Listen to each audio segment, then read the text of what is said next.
Hello and welcome to the video demonstration for Project 3 in Data Structures and Algorithms. The collaborators for this project can include myself, Alejandro Santana, Kyle Maye, and Neveida Nataran. So the project that we came up with is called Movie Carousel. And for this project, we searched through a database on IMDb with different data points on specific movies, and the data points of interest that we chose for this implementation were rating, genre, and name. And we created movie objects with these different data points and stored them into two different data structures. We store them onto a max heap of ratings and a graph with edges based on similar ratings of the movie objects.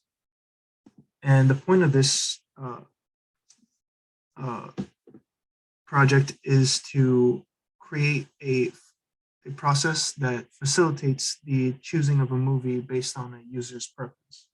So to start, we here have the menu screen for the different options we can do. We can search by rating, genre, and name. We can ask for a random movie, or we can reset the search base. So right now, for simplicity reasons and for time constraint, we're going to use just 100 movies. So we can start by looking for a random movie. And what we see here is that there is visuals of the traverse of the heap in the graph, and also the time taken for each is displayed as well. And it's to be noted that the heap search takes less time than the graph search.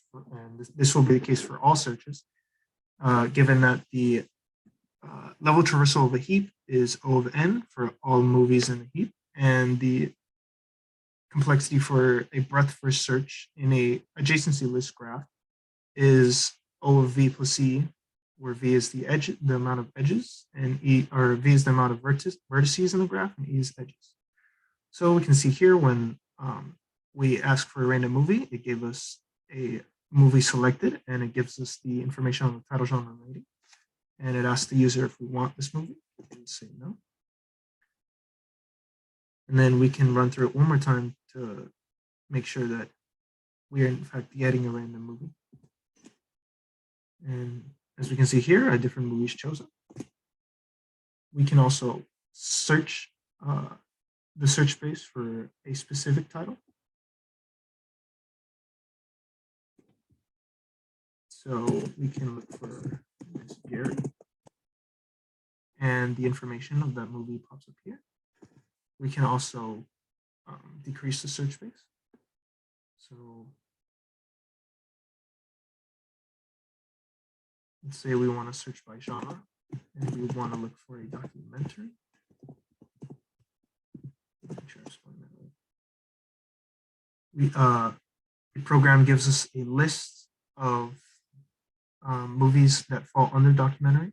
So we can look for, let's say we want to look for one of these, and then it asks the user if they want to limit this, reduce the search space to just these movies.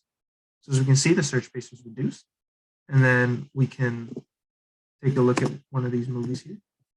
You see, and it traverses, and it shows the contents of the movie that we just asked for, searching by name. And let's say that the user changes its mind and we want to go back. We can reset the search space.